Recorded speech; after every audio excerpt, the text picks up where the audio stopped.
Bendiciones, queridos hermanos. Gracias al Señor que nos permite seguir nuestro estudio a través del libro de Proverbios. Es una bendición para mí el poder tener la oportunidad de compartir su palabra y de disfrutar juntos de este estudio. Abra su Biblia, por favor, queridos hermanos, en el libro de los Proverbios, capítulo número 28. Proverbios, capítulo número 28.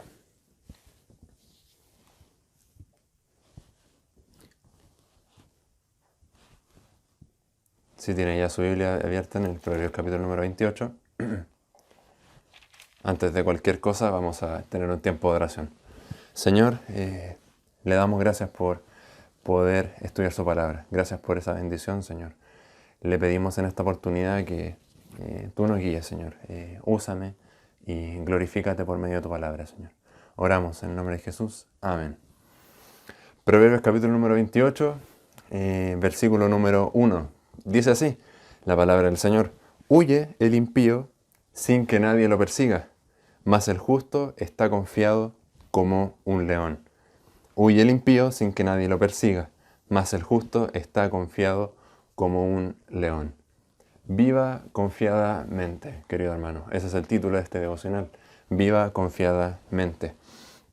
Hemos estado en diferentes secciones del libro de Proverbios y a manera de introducción me parece un poco necesario resumir un poco la estructura del libro, de lo que llevamos, porque si nos damos cuenta en el subtítulo de nuestras Biblias, en el capítulo número 28, aparece un subtítulo que lleva por nombre Proverbios antitéticos. Y cabe hacer la pequeña distinción para que no queden dudas al respecto. ¿A qué se refiere con esto de proverbios antitéticos?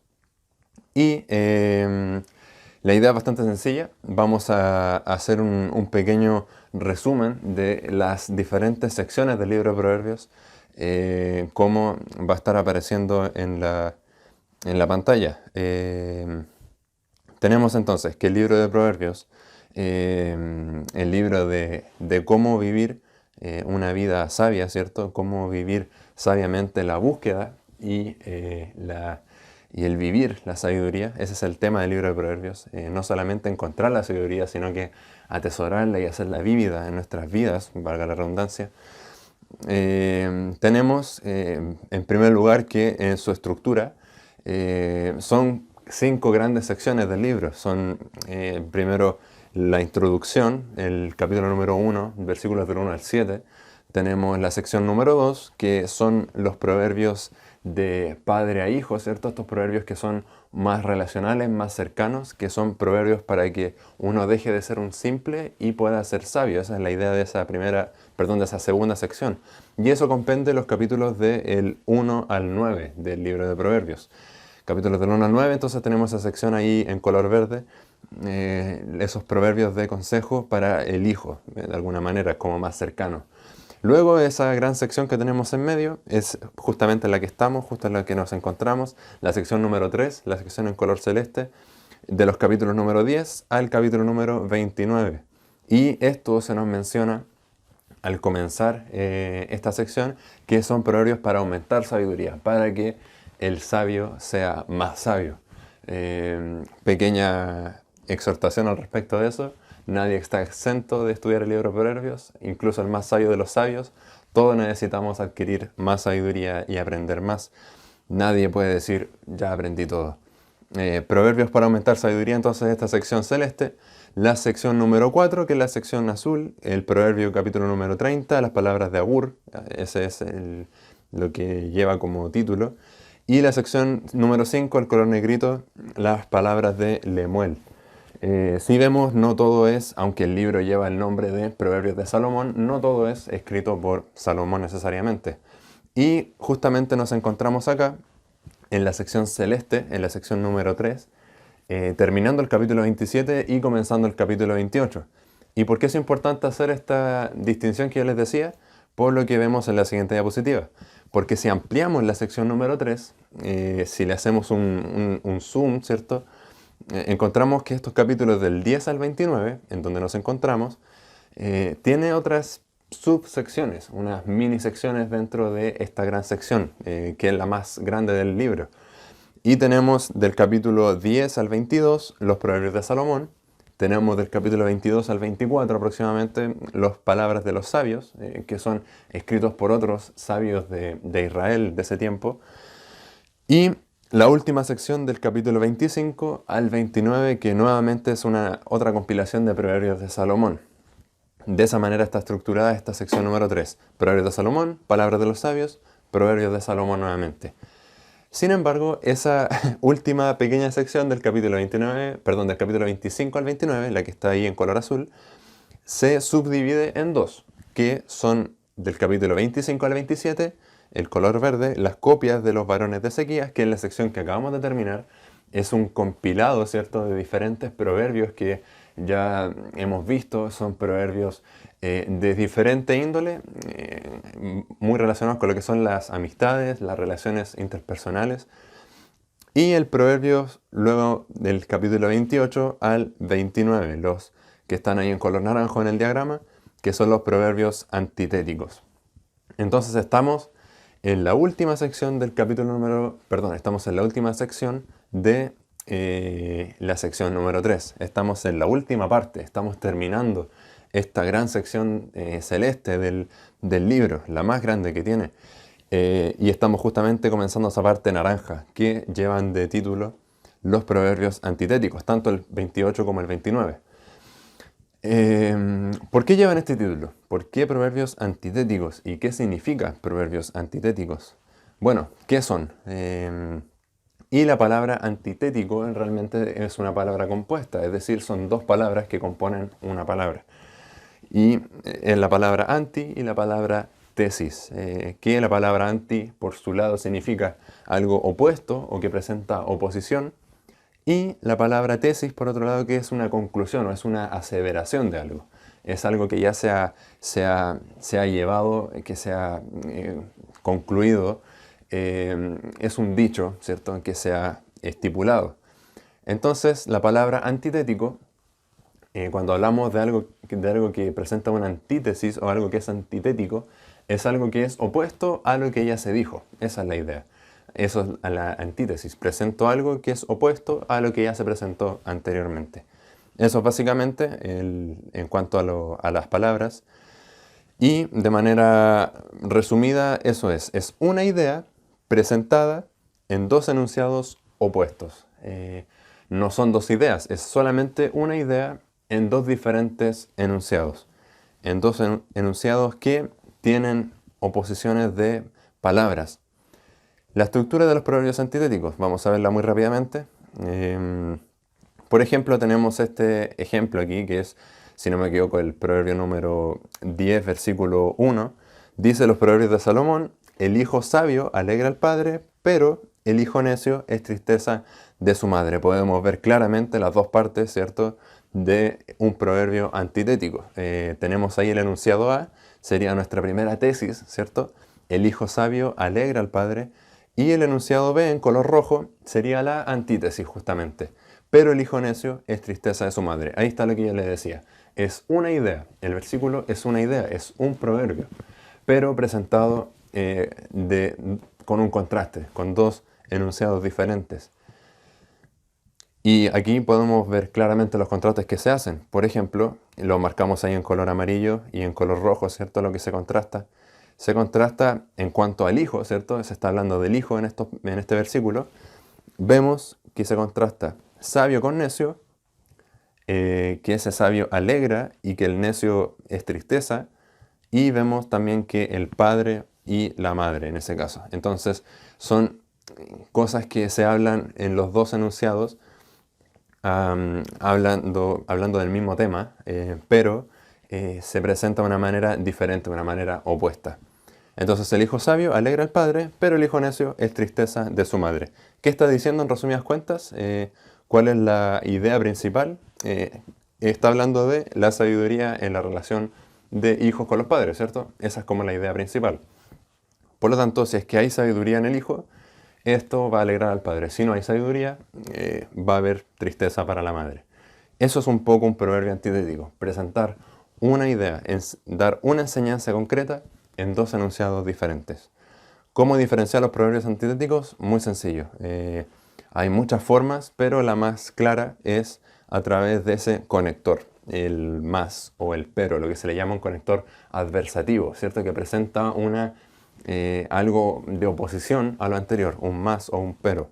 Y hay algunos ejemplos donde no hay dirección sabia, caerá al pueblo, más en la multitud de consejeros hay seguridad. Proverbios 11:14. Ahí está, marcado con color amarillo. En la multitud de consejeros hay seguridad. El justo no será removido jamás, pero los impíos no habitarán la tierra. Proverbios 10:30. Y ahí está, el conector más pero. No todos, obviamente,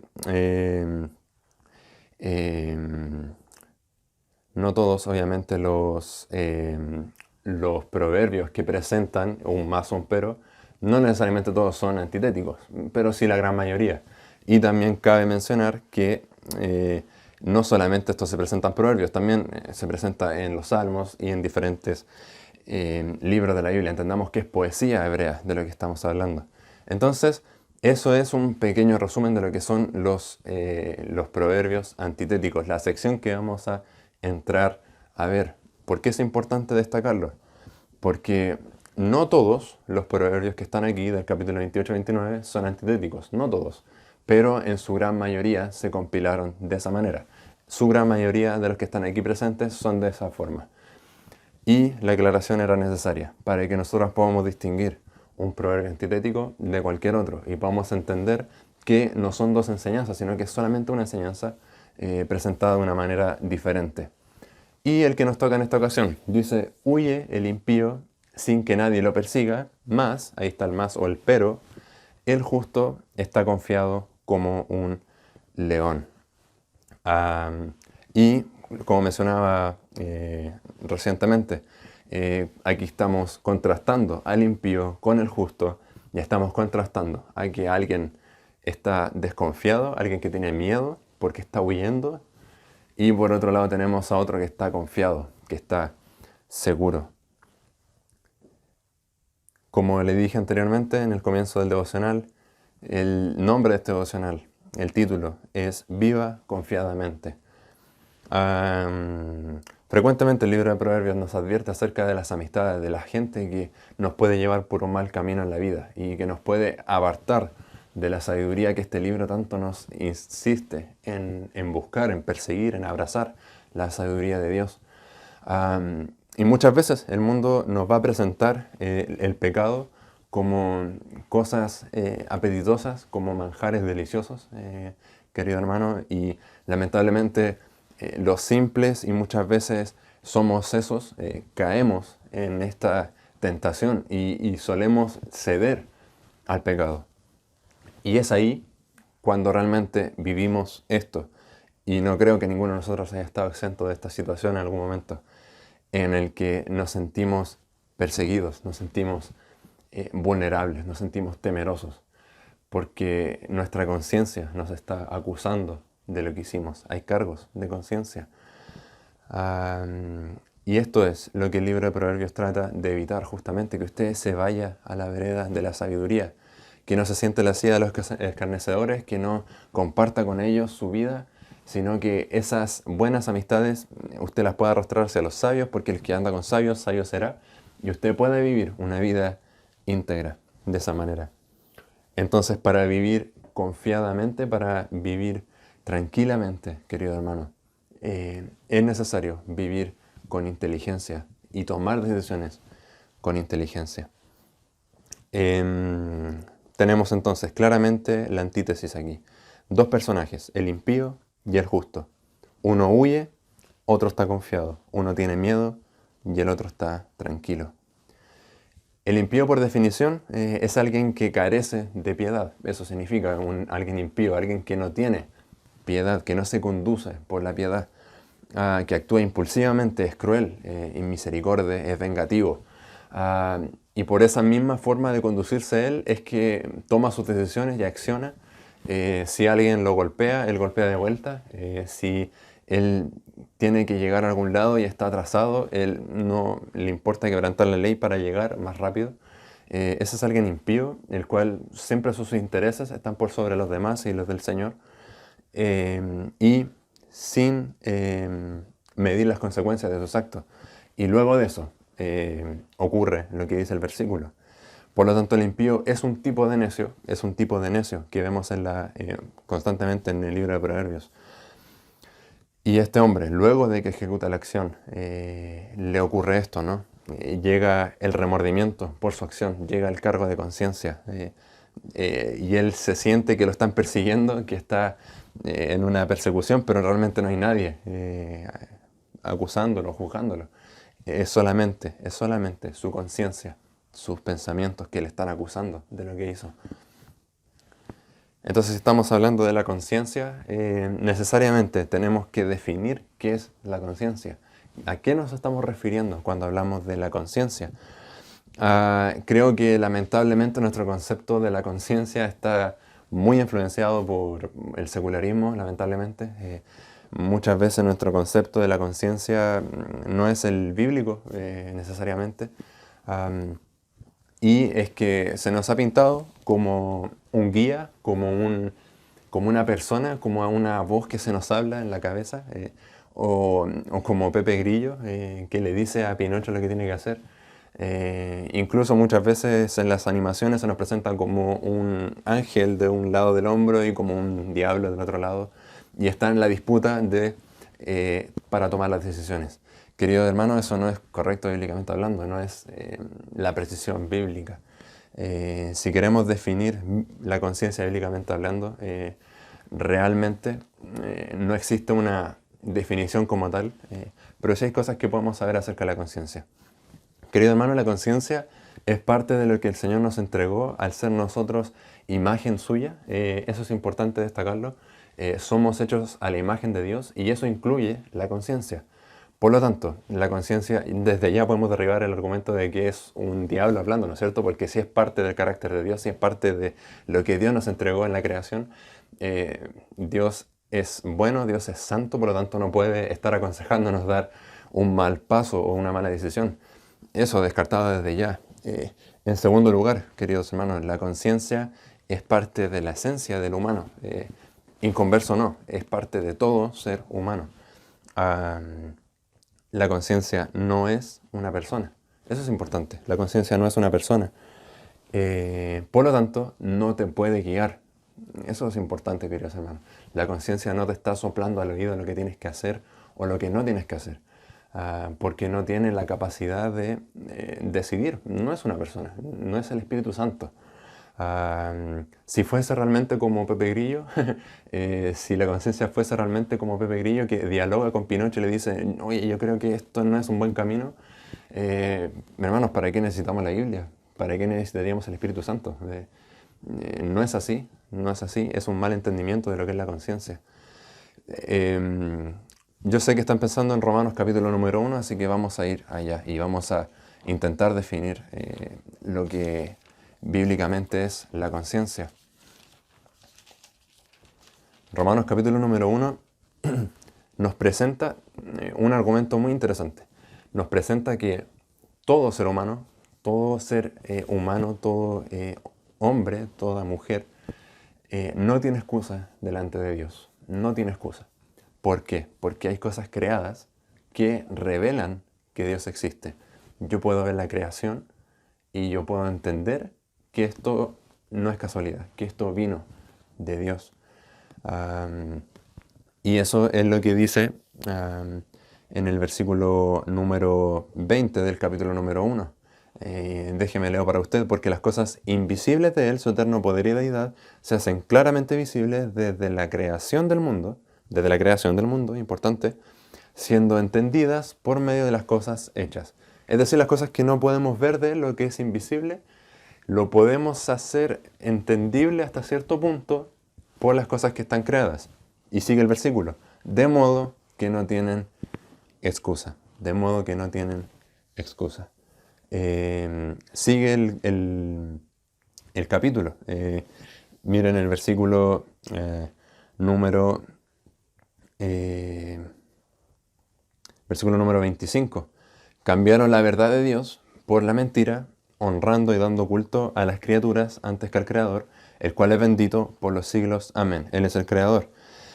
Y luego nos saltamos al capítulo número 2. Por lo cual, versículo número 1, eres inexcusable, oh hombre, quien quiera que seas tú que juzgas, pues en lo que juzgas a otro te condenas a ti mismo, porque tú que juzgas haces lo mismo. Está entonces una persona, probablemente un judío, juzgando a un gentil de las cosas que hace, pero Dios dice, oye, tanto él y tú no tienen excusa, los dos son igual de culpables. ¿Y por qué? Llegamos al versículo que va armando todo este argumento.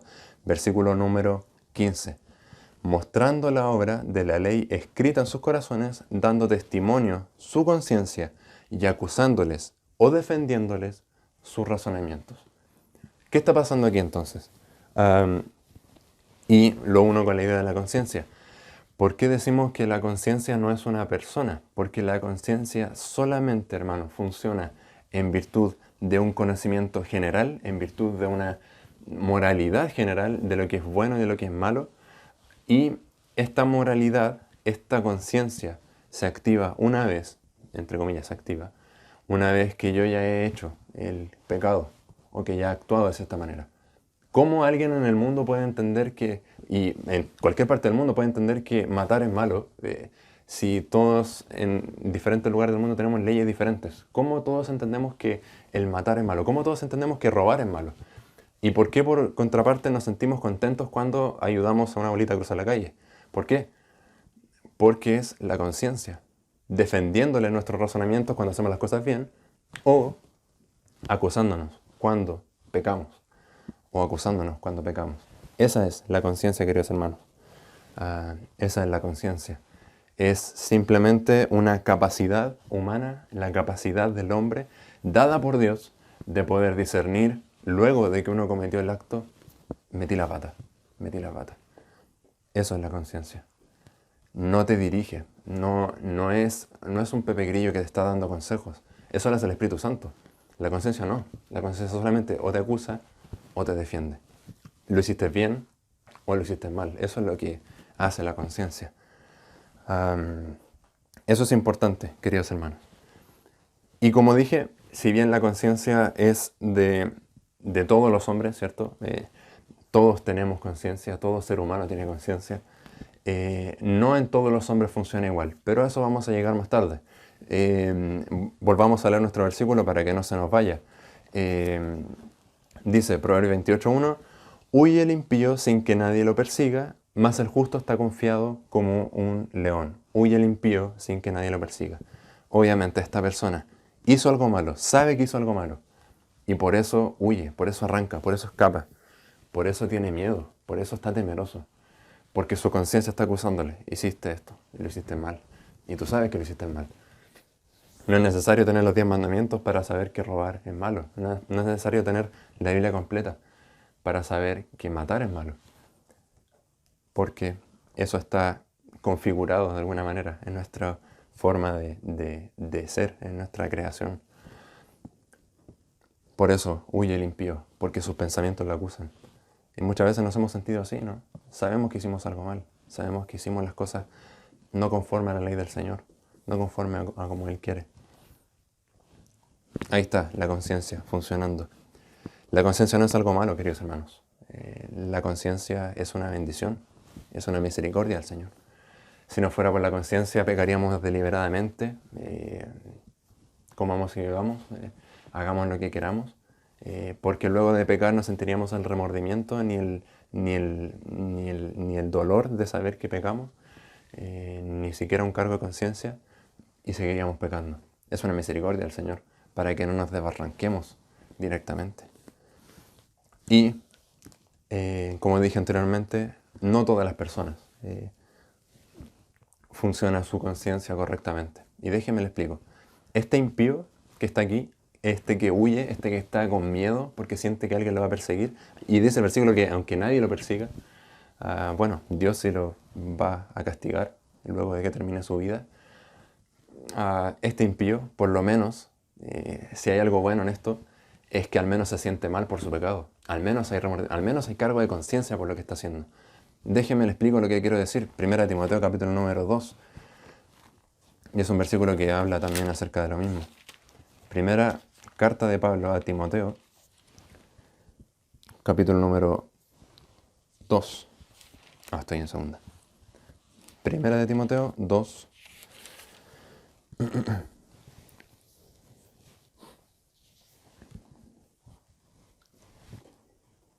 Dice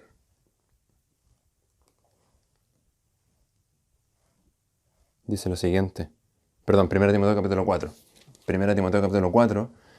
1 Timoteo capítulo 4, versículo 2. Eso era. Dice, por la hipocresía, dice que algunas personas se van a apartar por la hipocresía de mentirosos que, teniendo cauterizada la conciencia. ¿Qué está pasando aquí?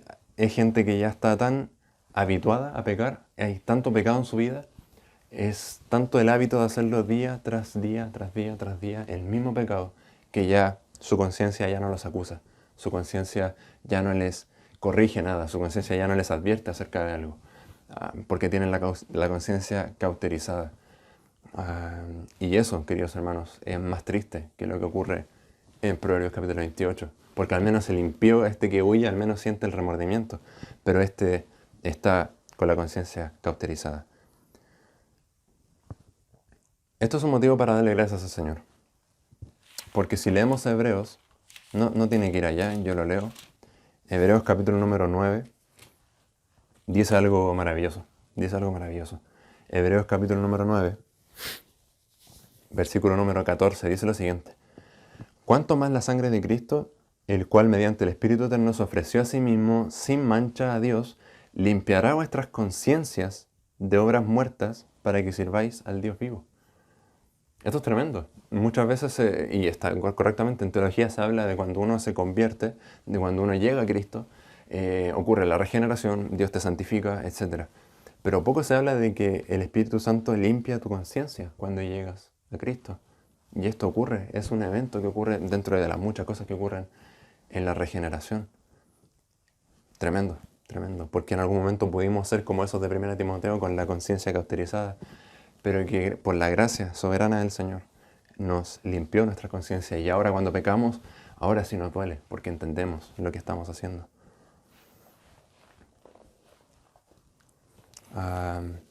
Viva confiadamente, querido hermano. ¿Y cómo es la forma de vivir confiadamente? Hebreos capítulo número 4, acérquese confiadamente al trono de la gracia, pida perdón por aquellas cosas que usted sabe, no se habitúe a hacer pecados de manera que no llegue a los extremos de ya no siento nada por pecar. Hay que tener cuidado, hay que tener cuidado. Hay que tener cuidado si no siente dolor por su pecado.